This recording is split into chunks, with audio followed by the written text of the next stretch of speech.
ان کی مشاورت بن گئی اور نگران کو اس بات کا پابند کر دیا گیا ہے کہ آپ نے اپنے اراکین سے مشاورت کر لی ہے اور جو اتفاق رائے ہو یا اکثریت رائے کے مطابق جو فیصلہ ہو اس پر عمل کرنا ہے جبکہ شریعت سے نہ ٹکراتا ہو. دعوت اسلامی یہ تبلیغ قرآن و سنت کی عالمگیر غیر سیاسی تحریک ہے. اس کا کام ہی شریعت کو پھیلانا، سنتوں کو عام کرنا ہے.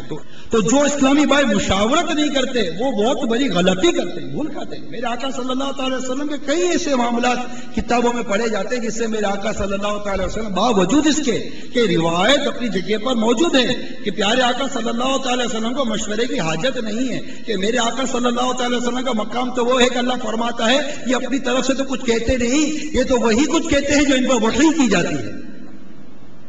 تو میرے آقا صلی اللہ علیہ وسلم کا ایسا مقام ہے اور ہم جیسا انسان جو سرابہ خطا کار، جس کی عقل کی کیا ٹھکانے، نفس کا مارا ہوا، اگر یہ بھی مشورہ نہ کرے اور پوچھ کر کام نہ کرے اور اپنی چلائے تو یہ دعوت اسلامی جس کا پیغام اس وقت دنیا کے 66 ممالک سے زیادہ میں پہنچ چکا ہے، 35 سے زیادہ شعبوں میں جو مدنی تحریک کام کر رہی ہے، لاکھوں لاکھ اسلامی بھائی، لاکھوں لاکھ اسلامی بہنیں دنیا بھر میں جس مدنی تحریک سے وابستہ ہیں، جس کی مشاورتوں اور مجالسوں کا نظام بن چکا ہے، اگر ان تمام چیزوں کے دیکھتے ہوئے بھی کوئی مشورہ نہیں کرتا وہ کس قدر غلطی پر ہے، کس قدر بھول کھا رہا ہے اور اپنے ہی اسلامی بھائیوں کی کس قدر ناراضگی مول لے رہا ہے.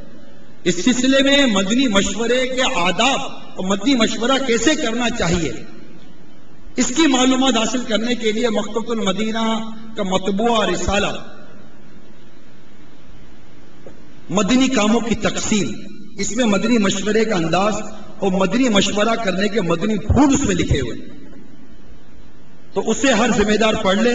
اسی طرح مدینہ ڈائری میں بھی مدنی مشورے کے مدنی پھول پرنٹ ہے، اسے دیکھ لیں. انشاءاللہ تبارک و تعالی ان مدنی پھولوں پر عمل کریں گے تو مدنی ماحول آپ کے گرد بھی مدنی ماحول ہی رہے گا. ماحول تو مدنی ہے، اللہ تبارک و تعالی ہمارا ذہن بھی مدنی بنا دے. اس ماحول کے جو مدنی پھول ہیں اسے ہم اپنے دل کے مدنی گلدستے میں سجانے میں کامیاب ہو جائیں. پھر دیکھیں اس کی خوشبو سے خود ہماری شخصیت اور ہمارا اطراف کس قدر معطر ہو جاتا ہے.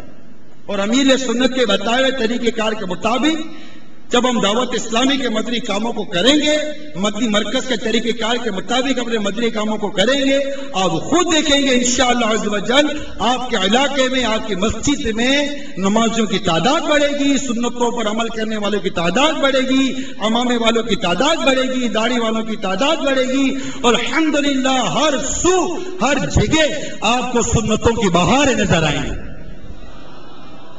اللہ تعالیٰ ہمیں دعوت اسلامی کے مدنی مرکز کے بتائے ہوئے طریقہ کار کے مطابق مدنی کام کرنے کی توفیق عطا فرمائے. صلو علی الحبیب صلی اللہ علیہ وسلم. پیٹے میٹھے پیارے پیارے اسلامی بھائیوں، حضرت سیدنا صدیق اکبر رضی اللہ تعالی عنہ کی شان و فضیلت میں باکثرت احادیث مبارکہ وارد ہیں.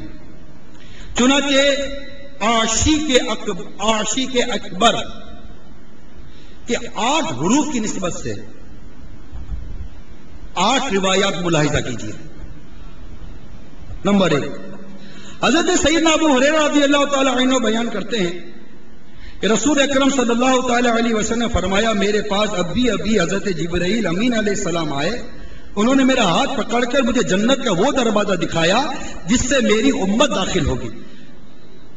پھر صدیق اکبر رضی اللہ تعالی عنہ نے عرض کی آقا میری خواہش ہے کہ میں بھی آپ کے ساتھ ہوں، حتیٰ کہ میں بھی اس دروازے کو دیکھوں. اس پر میرے آقا صلی اللہ تعالی علیہ وسلم نے فرمایا سنو اے ابو بکر، تم میری امت میں سب سے پہلے جنت میں داخل ہوگے. صلو علی الحبیب. حضرت سیدنا فاروق اعظم رضی اللہ تعالی عنہ بیان کرتے ہیں کہ پیارے آقا مدینے والے مصطفیٰ صلی اللہ تعالی علیہ وسلم نے ہمیں صدقہ کرنے کا حکم دیا. میں نے دل میں سوچا کہ اگر میں صدیق اکبر رضی اللہ تعالی عنہ سے بڑھ سکتا ہوں تو آج بڑھ سکتا ہوں. چنانچہ میں اپنا آدھا مال یعنی فاروق اعظم رضی اللہ تعالیٰ عنہ اپنا آدھا مال لے کر پیارے آقا کے قدموں میں حاضر ہو گئے اور اپنا آدھا مال آقا کے قدموں میں ڈھیر کر دیا. پھر صدیق اکبر رضی اللہ تعالیٰ عنہ حاضر ہوئے اور اس حال میں حاضر ہوئے کہ اپنے گھر کا سارا سامان لا کر پیارے آقا کے قدموں میں ڈال دیا. میرے آقا صلی اللہ تعالیٰ علیہ وسلم نے ارشاد فرمایا اے ابو بکر تم نے اپنے گھر والوں کے لیے کیا چھوڑا ہے؟ عرض کی میں ان کے لیے اللہ اور اس کا رسول چھوڑ آیا ہوں.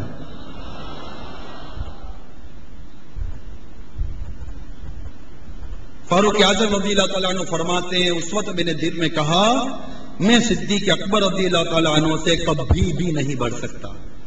ایسی شان ہے میرے آقا صدیق اکبر رضی اللہ تعالیٰ عنہ کی. حضرت سیدنا انس بن مالک رضی اللہ تعالیٰ عنہ بیان کرتے ہیں کہ نبی پاک صلی اللہ تعالیٰ علیہ وسلم حضرت ابو بکر صدیق رضی اللہ تعالیٰ عنہ، حضرت سیدنا فاروق اعظم، حضرت سیدنا عثمان غنی رضوان اللہ تعالیٰ علیہ مجمعین، یہ سب احد پہاڑ پر تشریف لے گئے. جب ان مبارک ہستیوں کے قدم احد پہاڑ پر پڑے تو اور احد پہاڑ وجد میں آ گیا. یہ احد وہ پہاڑ ہے جس کے بارے میں آقا فرماتے ہیں کہ احد مجھ سے محبت کرتا ہے میں اس سے محبت کرتا ہوں. یعنی پتھر بھی احد پہاڑ پتھر ہے، پتھر بھی میرے آقا سے محبت کرتے ہیں. تو احد پہاڑ وجد میں آ گیا، لرزنے لگا، ہلنے لگا. میرے آقا صلی اللہ تعالی علیہ وسلم فرمایا احد ٹھہر جا، احد ٹھہر جا، تجھ پر ایک نبی، ایک صدیق اور 2 شہید کھڑے. یہ وہ ارشاد ہے جس سے میرے آقا صلی اللہ تعالی وسلم نے واضح غیب کی خبر ارشاد فرمائی کہ اپنے بارے میں نبی صدیق اکبر کے بارے فرمایا صدیق، اور آپ جانتے تھے کہ فاروق اعظم اور عثمان غنی دونوں شہید کیے جائیں گے. تو آپ نے اسی وقت فرما دیا کہ اے احد ٹھہر جا، تجھ پر ایک نبی، ایک صدیق اور 2 شہید کھڑے. صلو علی الحبیب. حضرت سیدنا ابو ہریرہ رضی اللہ تعالی عنہ بیان کرتے ہیں کہ رسول پاک صلی اللہ تعالی علیہ وسلم نے ارشاد فرمایا آج صبح تم میں سے کون شخص روزے سے اٹھا تھا؟ یعنی کس نے روزہ رکھا؟ صدیق اکبر رضی اللہ تعالیٰ نے عرض کی آقا میں نے. میرے آقا نے فرمایا آج تم میں سے کس شخص نے نماز جنازہ ادا کی، جنازے کے ساتھ گیا تھا؟ صدیق اکبر رضی اللہ تعالیٰ نے عرض کی آقا میں. میرے آقا نے فرمایا آج تم میں سے کس شخص نے مسکین کو کھانا کھلایا؟ عاشق اکبر نے عرض کی آقا میں. میرے آقا نے فرمایا آج تم میں سے کس شخص نے مریض کی عیادت کی؟ صدیق اکبر رضی اللہ عنہ نے عرض کی آقا میں. اس پر میرے آقا صلی اللہ تعالی جس میں بھی یہ اوصاف ہوں گے وہ جنت میں داخل ہوگا. صلو علی الحبیب صلی اللہ تعالی علی محمد. حضرت ابن عباس رضی اللہ تعالی عنہما بیان کرتے ہیں میرے آقا صلی اللہ تعالی علیہ وسلم نے ارشاد فرمایا جنت میں ایک ایسا شخص داخل ہوگا جس سے ہر گھر والے، ہر بالا خانے والے کہیں گے مرحبا مرحبا، ہمارے پاس آئیں، ہمارے پاس آئیں. صدیق اکبر رضی اللہ تعالی عنہ نے عرض کی آقا یہ شخص کتنا کامیاب اور سرخرو ہوگا.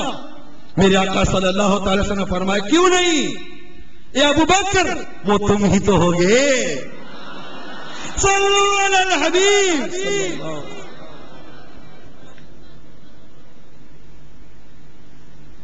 حضرت سیدنا ابو ہریرہ رضی اللہ تعالی عنہ نبی پاک صلی اللہ تعالی علیہ وسلم سے روایت کرتے ہیں آقا مدینہ صلی اللہ تعالی علیہ وسلم نے ارشاد فرمایا ہر شخص کے احسان کا بدلہ ہم نے اسے دے دیا سوائے ابو بکر کے کہ ان کا ہم پر وہ احسان ہے جس کا بدلہ انہیں اللہ تعالی قیامت کے دن دے گا. اور مجھے کسی کے مال نے وہ فائدہ نہ دیا جو فائدہ صدیق اکبر کے مال نے مجھے دیا. اور اگر میں کسی کو دوست بناتا تو صدیق اکبر کو اپنا دوست بناتا. سنو خبردار تمہارے صاحب یعنی ہمارے آقا صلی اللہ تعالی علیہ وسلم اللہ کے دوست ہیں. صلو علی الحبیب صلی اللہ تعالی علی محمد. میرے آقا اعلیٰ حضرت اس روایت کو نقل کرتے ہیں طبرانی نے ابن عباس رضی اللہ تعالی عنہما سے. انہوں نے نبی پاک صلی اللہ تعالی وسلم سے روایت کیا کہ میرے آقا صلی اللہ تعالی وسلم نے فرمایا مجھ پر ابو بکر سے بڑھ کر کسی کا احسان نہیں. اس نے اپنی جان و مال سے میرا ساتھ دیا اور مجھ سے اپنی بیٹی کا نکاح کیا. وہ مقام کا صدیق اکبر رضی اللہ تعالیٰ عنہ کا کہ سرکار صلی اللہ تعالیٰ علیہ وسلم صدیق اکبر رضی اللہ تعالیٰ عنہ کے مال سے اپنا قرض اس طرح ادا کرتے جس طرح اپنے مال سے ادا فرمایا.